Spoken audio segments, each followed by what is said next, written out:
అన్న నిన్న సజ్జల రామకృష్ణారెడ్డి విమర్శిస్తూ ఉన్నాడు చంద్రబాబు నాయుడు గారి గురించి. చంద్రబాబు నాయుడే పెద్ద సైకో, ఆ కూటమిలో ఉన్న వాళ్ళందరూ సైకోలే, మా నాయకుడి గురించి రోజుకో మాట రోజుకో రకంగా తిడుతూ ఉన్నారు. మావిగన్ అనేది మంచి ఇదని చెప్పి మా నాయకుడు చెబుతూ ఉన్నాడు. జనాలందరూ హర్షిస్తున్నా కూడా వీళ్ళకి ఎందుకు గుర్తుకు రావట్లేదు, ఎందుకు వీళ్ళు ఎందుకు దాన్ని చేయరని చెప్పి అడుగుతాను. నిజంగా మావిగన్ అనేది అంత మంచిది అంటారా? అసలు మావిగన్ అర్థం ఏంటో ఒక జగన్మోహన్ రెడ్డి గారు చెప్పాలి. సజ్జల రామకృష్ణారెడ్డి దానికి తాళం కొడుతున్నాడు. నువ్వు చంద్రబాబుని విమర్శించే స్థాయి సజ్జల రామకృష్ణారెడ్డికి లేదు. నువ్వు ఒక విలేకరుని గౌరవించుతో ఇప్పుడు దాకా అందరూ సౌమ్యంగా ఉంటున్నారు తప్ప పాత విలేకరు కాబట్టి లేదా నేను ఎవరు లెక్క చేయరు. నువ్వు స్థాయిని బట్టి మాట్లాడి కూర్చున్నావు. మావిగన్ అంటే గతంలో మీరు ఏం చేశారు 5 సంవత్సరాలు? మావిగన్నో ఏదో గన్ను పెట్టుకోవచ్చు కదా, లేదా జగన్ గన్ను పెట్టుకుంటూ పోయేది కదా. మీరు దుర్మార్గంగా ఆలోచించేసి ఏదో ఒకటి అభివృద్ధి జరుగుతుంది అమరావతిలో, ఏదో ఒక రకంగా కూడా సైతాన్లు ఎలాగా దాడి చేస్తా అలా చేస్తున్నారు తప్ప వేరే కాదు. మావిగనేది అనే పదానికి మీరు అర్థం చెప్పలేక దాన్ని మీ నాయకుడు చెప్పాన్ని సంకలు గుద్దుకుంటూ ఫ్లెక్సీలు కట్టుకుంటూ దాని మీద రప్పని వేసుకుంటూ దుర్మార్గంగా ఆలోచిస్తుంటే ప్రజలు చూస్తూ ఊరుకోరు. మళ్ళీ మీకు 2029లో అసలు ఈ 11 కూడా రాకుండా బుద్ధి చెబుతారని మేము గట్టిగా నమ్ముతున్నాం. అంటే ఇక్కడ మనం చూసుకుంటే ఇక్కడ కోర్టులు కూడా చెప్తాను, మీరు ఏదైతే ఫ్లెక్సీలు పెడుతున్నారో అభ్యంతరకరమైన ఫ్లెక్సీలు సీఎం నుంచి కింద ఎవరైనా వ్యక్తిగత హననం చేసే వాళ్ళందరూ ఎందుకు అరెస్ట్ చేయకూడదు, పోలీసులు మీరు ఎందుకు తాత్సారం చేస్తున్నారు, ఇప్పటికైనా కఠిన చర్యలు తీసుకోండి అని చెప్పి కోర్టులు కూడా చెప్పడాన్ని ఎలా చూడొచ్చుంటారు? ఇక్కడ చాలా సుపరిణామం అండి. గతంలో మనం చూసాం ఆయన పరిపాలనలో దళితులను కొట్టాడు, బీసీలు కొట్టాడు, ఎస్సీలు కొట్టాడు. అలా కొట్టుకొని వచ్చి ఆఖరికి మీడియా మీద దాడి చేపిస్తున్నాడు. అలా జడ్జిల మీద దోషం చేశాడు, జడ్జిల్ని తిట్టాడు. అన్నీ చేసినా కూడా దుర్మార్గమైన పరిపాలన చూసి చేరించుకొని ఉన్నాగా వీళ్ళకి సిగ్గు లేకుండా కోట్లు ముట్టుకాయలు వేసినా ప్రజలు ముట్టుకాయలు వేసినా సిగ్గు లేకుండా ఉన్నారు ఈ వైసీపీ బ్యాచ్. అంటే ఇక్కడ మనం చూసుకుంటే ఇంకో మాటకు వస్తే ఏదైతే నిన్న అచ్చెన్నాయుడు గారు మాట్లాడారు వాళ్ళ తండ్రి మరణం గురించి, గతంలో బొత్స గారు వ్యాఖ్యలు చేశారు, అది మేము ఆ రోజు పట్టించుకోలేదు, ఇప్పుడు నిజమే నమ్ముతున్నాము ఇలా కూడా ఉంటారని చెప్పి అన్న దానికి వాళ్ళు మాట్లాడుతున్నారు, తప్పు మాట్లాడుతున్నారు. అసలు బొత్స కూడా వచ్చి మాట్లాడుతాను, నేను అలాంటి వ్యాఖ్యలు చేయలేదు, వైఎస్ఆర్ అభిమాని అని చెప్తా ఉన్నాడు. ఎలా చూడుతుంటారు? నిజంగానే బొత్స గారు భయపడి అలా వచ్చి ప్రెస్ మీట్కి వచ్చి మాట్లాడారు. గతంలో ఆయన మాట్లాడే అసెంబ్లీ సాక్షిగా వాళ్ళ తల్లిని కూడా తిట్టిన పరిస్థితి 100% కరెక్ట్ అండి. ఎందుకంటే 2012లో మీరు అసెంబ్లీలో ఉన్నారు, ఆ రోజున కిరణ్ కుమార్ రెడ్డి సీఎంగా ఉన్నారు, మీరు మంత్రిగా ఉండి కనీసం మర్యాద లేకుండా ఆ రోజు నువ్వు మాట్లాడి భయపడి ఈరోజు మళ్ళీ మాట తప్పుకోవడం. అచ్చెన్నాయుడు తప్పు మాట్లాడలేదండి, మీరు అన్నదాన్ని గుర్తు చేశారు. ఏమని ఇలాగ అన్నారండి బొత్స గారని. రిలయన్స్ మీరు ఆఫీసులు తగలబెట్టలేదా, కేబుల్స్ తగలబెట్టలేదా? మరి అదే రిలయన్స్ వాళ్ళకి రికమెండేషన్ మీద మీరు రాజ్యసభ ఎలా ఇచ్చారండి? తెలీదా ప్రజలకి? ఈ ప్రజలు మర్చిపోయారా? మీరు మర్చిపోతే మా జనాల ప్రజలు మర్చిపోరండి. అన్నీ గుర్తుండే. బొత్స గారు చేసింది భయంతో తప్ప ఆయన మీద ప్రేమతో కాదు, రాజశేఖర్ గారి మీద. గతంలో కూడా ఒకసారి పాత క్లిప్పులు కూడా చూడండి. శర్మిలా గారిని సూటి ప్రశ్న వేశాడు, మీ నాన్న మందు అవుతాడు, మీ నాన్న రోజు కోటలేదు పడుకోలేదని చెప్పాయని అవి కూడా విమర్శలు పెట్టావు. అవి ఇప్పుడు ట్రోలింగ్ అవుతున్నాయి. ఒక్కసారి మీరు సోషల్ మీడియాకి వెళ్ళండి, మీ సోషల్ మీడియాలో చెప్తుంది. అంటే వైఎస్ విజయమ్మను కూడా ఆయన గతంలో విమర్శించిన పరిస్థితి. నిన్న షర్మిల గారు కూడా కనీసం నువ్వు ఆ తల్లిని తిట్టినా కూడా నువ్వు కనీసం క్షమాపణ అడగలేదు, ఇప్పటికైనా క్షమాపణ అడుగు అని చెప్పి షర్మిల గారు కూడా మాట్లాడుతూ ఉన్నారు కదా. ఎలా చెప్తాడండి? ఇక్కడ ఉంది సైకో సీఎం, మీ మాజీ సీఎం. ఏమి చేస్తాడు భయంతో బొత్స గారు దాక్కుంటున్నాడు తప్ప నిన్న కూడా బయటికి దేనికి వచ్చాడు? మళ్ళీ ఏం కౌంటర్ ఇవ్వతే బాగోదని చెప్పి సింపతి కోసం. రాజశేఖర్ గారి మీద ప్రేమ ఉండడం అయితే గతంలో ఏం మాట్లాడావు ఒకసారి మెమరీ వేసుకోండి. అదే మా అచ్చెన్నాయుడు గారు చెప్పారు తప్ప కొత్తగా మేము చెప్పిందేం కాదు, మేము పుట్టించదేం కాదు. నువ్వే అన్నావు కాబట్టి నువ్వే క్షమాపణ, నువ్వే కోరడం శరీరం అనడం తప్పులేదు. మరి ఇక్కడ బాబాయ్ విషయం కూడా నిన్న మన ఫైనాన్స్ మినిస్టర్ గారు ఎవరైతే ఉన్నారో ఆయన మాట్లాడడం జరిగింది, బయ్యవల్లి కృష్ణ గారు మాట్లాడడం జరిగింది. ఏదైతే బాబాయ్ గొడ్లపోటు వ్యవహారం దాదాపు ఆయన ఏదో అభిమానం ఉన్నట్టు ఇప్పుడు ఏదో బాబాయ్కి సంబంధించిన అభిమానం ఉన్నట్టు మాట్లాడుతున్నాడు. గతంలో 12 గంటలు ఎందుకు ప్రయాణం చేశారంటే దానికి సమాధానం చెప్పలేని పరిస్థితి ఎందుకు ఉన్నాడంటారు జగన్మోహన్ రెడ్డి గారు. ఒక్కసారి మీరు పాత రోజులు మళ్ళీ గుర్తు చేస్తున్నారు, చాలా ఆనందంగా ఉంది. ఎందుకంటే ఇతర పరిపాలన విధానం బాబాయ్ పరిపాలన విషయాలు కాదు సార్. ఒక్కసారి మీడియా ఒక్కసారి నిన్న గగ్గోలు పెట్టారు కదా ఏబిఎన్ రాధాకృష్ణ గారి మీద. గగ్గో ఒక్క మాట అన్నందుకు రక్త చరిత్ర ఎవరు చేశారండి? నువ్వు బాబాయిని చంపి ఆ కత్తి తీసుకొచ్చి చంద్రబాబు గారు పెట్టి నీ సాక్షి పేపర్లో మెయిన్ పేపర్లో వేసావు. మరి చంద్రబాబు గారు పరిణస్తావు వేయలేదే, నీ మీద కేసు వేయలేదే, దాడి చేయలేదే. మరి చేసిందారో ఇప్పుడు తెలియకుండా చక్కగా సాక్షి అందరూ చంపుకుంటూ వస్తున్నావు.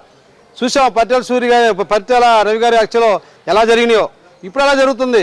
భయపడుతున్నాడు బొత్స సత్యనారాయణ చూసి.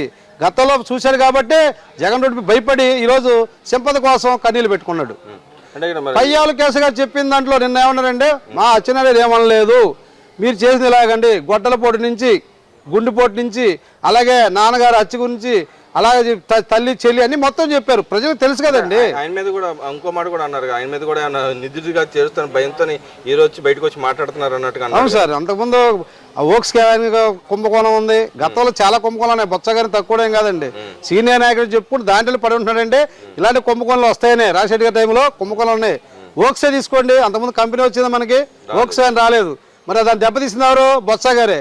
మళ్ళీ ఆ ఓక్స్ క్యాన్ తీసుకొచ్చింది మన మళ్ళీ తెలుగుదేశం ప్రభుత్వం వచ్చినాక తప్ప మరి అయినా బయటకు వస్తే భయంతోనే ఇవి ఇలా మాట్లాడుతున్నాడు. మరి ఇంకో మాటకు వస్తే కిరణ్ కుమార్ రెడ్డి గారు అప్పట్లో వ్యాఖ్య చేశాడు, జగన్మోహన్ రెడ్డి గారు పరిటాల హత్య కేసులో ఆయన పక్క తప్పిడం దాదాపు 40 రోజులు కష్టపడ్డామని చెప్పి మాట్లాడారు. ఇప్పుడు ఏం సమాధానం చెబుతారని చెప్పి అడుగుతున్నారు. దాంట్లో కిరణ్ కుమార్ రెడ్డి ఇప్పుడు బహిరంగ పరచాలు బయట పెట్టాలని చెప్పి మాట్లాడుతూ ఉన్నారు కదా పయ్యావుల కేసు గారు. దాన్ని నిజంగానే ఆ పరిటాల రవి గారి హత్య కేసులో జగన్మోహన్ రెడ్డి గారు ఉన్నారంటారా? అనుమానం కాదు సార్ ఎవరికైనా. మీరు చేసిన పరిణామాలు అలా ఉన్నాయి కాబట్టి అనుమానం కాబట్టి. ఆ రోజు రోషయ్య గారు లేకపోతే వాస్తవంగా కిరణ్ కుమార్ గారు చెప్పింది 100% కరెక్ట్ అని ఆ రోజే ప్రజలు నమ్మారు. ఎందుకంటే పెద్ద మనిషి చనిపోయాకున్న రోషయ్య గారు, ఆ రోషయ్య గారు లేకపోతే కిరణ్ కుమార్ రెడ్డి గారే చెప్పారు. రోషయ్య గారు వచ్చి ఆపారు, నేను 6 రోజులు కష్టపడ్డాను జగన్మోహన్ రెడ్డి నుంచి, లేదా ఎక్కడ ఉండేవాడు అని అన్నాడు. అది వాస్తవం అండి, జనాలకు కూడా తెలుసు. కానీ ఇలాంటి పరిపాలన విధానంలో అవన్నీ చెప్పుకుంటూ పోతే ఇంకా చాలా చరిత్ర ఉందండి. చరిత్రహీనత. ఇప్పుడైనా సజ్జల సిగ్గు తెచ్చుకో, అవి పాతయని చెప్పి నెమన వేసుకొని జగన్ రెడ్డికి బుద్ధి రావాలి, నీకు బుద్ధి రావాలని ఒక్కసారి దేవుడి గుడికి ఏదైనా దేవుడి గుడికి వెళ్ళి మంచి గుడికి వెళ్ళి దండం పెట్టుకోవాలి కోరుకుంటున్నాం.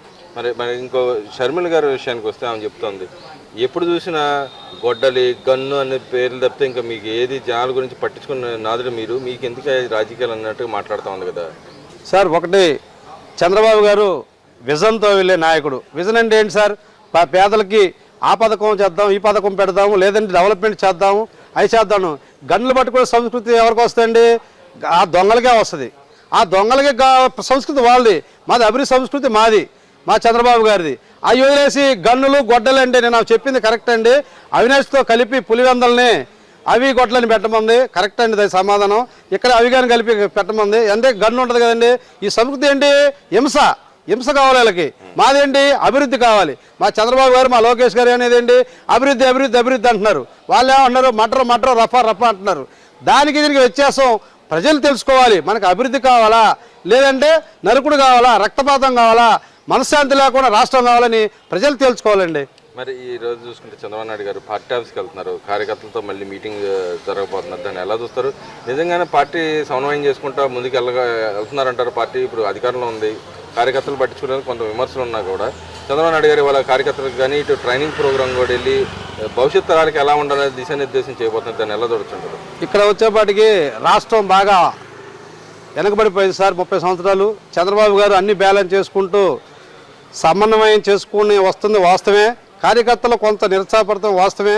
అవి సమన్వయం చేసుకుంటూ ట్రైనింగ్ క్లాసులని, లేకపోతే కొంతమందికి ఈ పోస్టులని, పార్టీ పోస్టులని వేసుకుంటూ వచ్చుకుంటూ ప్రభుత్వం నడపాల్సి వస్తుంది. కాబట్టి ఈ ప్రభుత్వం కొంచెం ఇబ్బందిలో ఉంది కాబట్టి మాకు తక్కువ కేటాయిస్తున్నారు కార్యకర్తలకి. అది కూడా సమన్వయం చేసుకొని వెళ్ళాలని మీ లోకేష్ బాబు గారికి, చంద్రబాబు గారికి మీ ద్వారా వినియోగించుకుంటున్నామండి. మరి ఓవరాల్గా ఇప్పుడు అమరావతి ఏకైక రాజధానిగా ఉన్నా కూడా వీళ్ళు పదే చెబుతా ఉన్నారు, ఏది మావిగాన్ అనేది పెద్ద గొప్ప, దాంట్లో తక్కువ ఖర్చు అవుతుందని చెప్తారు. రాజధాని అంటే ఒక ప్రాంతంలో ఉంటుంది, అక్కడ 4 బిల్డింగ్లు కడితే సరిపోతుంది. వీళ్ళు చెప్పిన 110 కిలోమీటర్లో ఎక్కడ రాజధాని ఉంటుంది అంటారు, ఎక్కడ అసెంబ్లీ ఉంటుంది అంటారు, ఎక్కడ సీఎం నివాస స్థలం కానీ సెక్రటరీ కానీ ఎక్కడ ఉందంటారు. మరి ప్రజలు ఎక్కడికి వెళ్ళి అర్జీలు ఇచ్చుకోవడానికి అవకాశం ఉంటుంది అంటారు? వాళ్ళే చెప్పాలి సార్. మావిగాన్ అంటే బందరం, విజయవాడ అంటున్నారు. బందరం ఉండేది సముద్రం, విజయవాడ కృష్ణా నది. ఆ నదులు కట్టుకుంటా రాజధాని వస్తారేమో మాకు తెలియదు. మరి మేము విజయవాడ పుట్టి విజయవాడ పెరిగాము. జగన్మోహన్ రెడ్డి ఏమో కడపలో పుట్టాడు, హైదరాబాద్లో బెంగళూరు ఎక్కడ తిరిగి ఉన్నాడు కాబట్టి ఇక్కడ తెలియదేమో అని నాకు తెలిసిన అర్థం ఏంటంటే, మచిలీపట్నంలో సముద్రం ఉంది, విజయవాడలో కృష్ణానది ఉంది. ఆ రెండు కలుపుకుంటా కృష్ణానది మూసుకుంటా సముద్రం మూసుకుంటా దానిలో కట్టు వస్తాడని మాకు డౌట్గా ఉంది సార్. అంటే గతంలో మనం చూసి ఆయన పరిపాలన చూసుకుంటే తాడేపల్లి ప్యాలెస్ నుంచి కదిలింది లేదు, రేపొద్దున మరి మావిగనాన్ని పేరు పెట్టుకుని ఆయన రాజధాని అది నేను ఇదే రాజధాని అని చెప్పి ఆయన అనౌన్స్ చేశాడు కాబట్టి ఎక్కడి నుంచి పరిపాలన చేస్తారు? మళ్ళీ తాడేపల్లి ప్యాలెస్లో ఉంటారు, లేకపోతే రోడ్డు పక్కన పరిపాలించుకుంటూ నడుచుకుంటూ వస్తూ ఉంటాయి ఈ వెనకాల కార్యకర్తలు కానీ. ఆయన నడుచుకుంటూ వస్తారు సార్, నడుచుకుంటూ వస్తే పరిపాలన బాగుండేది కదా.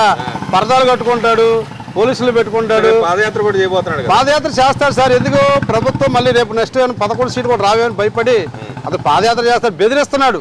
బెదిరింపే ధోరణి తప్ప వేరే కాదు. 11 సీట్లు కూడా రావని భయపడుతున్నాడు. పాదయాత్ర చేస్తే మళ్ళీ ఏదో పాద సింపతి రాదు, ఒక్కసారి చూస్తారు, ఒక మనిషిని ఒకసారి చూస్తారు. ఈ 5 ఏళ్ల పరిపాలన చూశారు, నిన్ను 30 ఏళ్ళు వెనక తోశారు. నువ్వు 30 సంవత్సరాలు ఉండా 30 ఏళ్ళు వెనక తోశారు. రాష్ట్రాన్ని చిన్నబానం చేసిన వ్యక్తి సీఎంలు ఎవరైనా ఉన్నారంటే కేవలం జగన్మోహన్ రెడ్డి వల్ల ఆంధ్రప్రదేశ్ 30 సంవత్సరాలు వెనకెళ్ళిందని మాకు బాధగా ఉంది. అంటే ఇంకో పక్కన సజ్జలు కూడా మాట్లాడుతున్నారు, అసలు రాజధాని కట్టనాన్ని మోసం చేయడానికి చంద్రబాబు రెడీగా ఉన్న రాజధాని కట్టనాన్ని ఆయనే చెబుతున్నాడు. 30-40 ఏళ్ళు పట్టే రాజధాని గురించి ఇప్పుడు మనకి ఎందుకు, ఇక్కడ ఉన్న రాజధానితో ఇప్పుడు కళ్ళ ముందే కనపడుతుంది కానీ అన్నారు. అసలు నిజంగా ఆయన చెప్పిన మావిగాని కళ్ళ ముందు కనపడుతుంది అసలు? అప్పుడు మావిగని అనేది అర్థంలేం ప్రశ్న సార్. అది మావిగనే కన్నా తుప్పుగని అంటే బాగుంటుందని నా ఆలోచన కూడా చెప్పాను సార్. గతంలో కూడా ఇంత ముందు కూడా చెప్పాను. మావిగని కానీ తుప్పుగని మీది, మీకు నోటుకు వచ్చింది, మనసులో నైట్ అనుకుంది, పగలు చెప్పేయడం, ప్రజల మీద రొట్టడం చాలా దుర్మార్గం ఇది. జగన్మోహన్ రెడ్డి గారు ఆలోచించుకుంటూ ప్రశాంతంగా ఆలోచించి 10 మంది పెద్దల సలహా తీసుకొని పెద్ద మంది ఐఏఎస్లు కానీ ప్రతి నీ సీనియర్ నాయకులు కూర్చొని మాట్లాడుకోవాలి. కానీ ఆయన వాళ్ళ మాట ఆయన వింటాడంటారా? గతంలో ఆయన కింద పెట్టుకున్నాడు ఎండాలే కదా సార్ అందరూ వెళ్ళిపోయేది. ఉమ్మడి డాక్టర్ సార్ ఎక్కడికి వెళ్ళిపోయారు? అట్లా పెద్ద నాయకులు ఉన్నారు చాలా మంది. ఎందుకు బొత్స గారిని చెప్పనండి, వెళ్ళి చెప్తాడంటే ధైర్యంగా చెప్పలేడు. ఆయన ఎండో ఆయన ఏవాడు కాదు. మా నాయకుడు ఉన్నాడండి, ఇప్పటికైనా సీఎం అయినా సరే పక్కన ఒక బీసీ, ఒక ఎస్సీ, ఒక ఎస్టీ అలా కూర్చోబెట్టుకొని ప్రెస్ మీట్లు పెడతాడు. ఎప్పుడైనా జగన్మోహన్ 5 సంవత్సరాల్లో ఒక బీసీని కానీ ఎస్సీని కానీ కూర్చోబెట్టి మాట్లాడారా? ఒక్క నుంచొని మంత్రులైనా బొత్స సీనియర్లైనా వీళ్ళందరూ నుంచునేవాళ్ళు సార్.